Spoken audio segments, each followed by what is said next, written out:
We have to remember what these children had gone through and the trauma that they had been exposed to.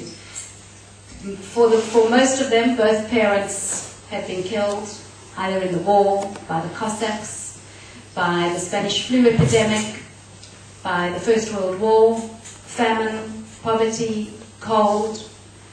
And the common theme amongst many of them is how they had been told by their parents, should the Cossacks come, and it wasn't only the Cossacks, by the way, it was the Poles, it was the Ukrainians, it was the Russians, any day it could be a different group coming on horseback with their, what are those things called?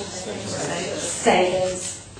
And they were taught by their parents to go into the forests, the bark of which trees were edible, the berries of which trees were edible. In winter they had to go, they were faced with howling wolves, they had to stay for 1 day, 2 days, 3 days at a time, come back to their village, not knowing what they were going to find on their return.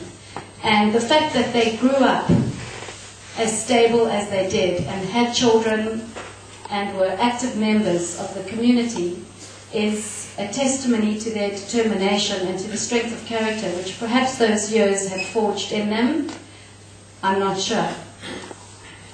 So, advantage in terms of marriage and that type of thing. So he did meet with considerable criticism and opposition to his plan, and nevertheless he went forward. And if he hadn't, I wouldn't be standing here today. I mean, my husband might have been quite happy about that, but I'm glad I'm here.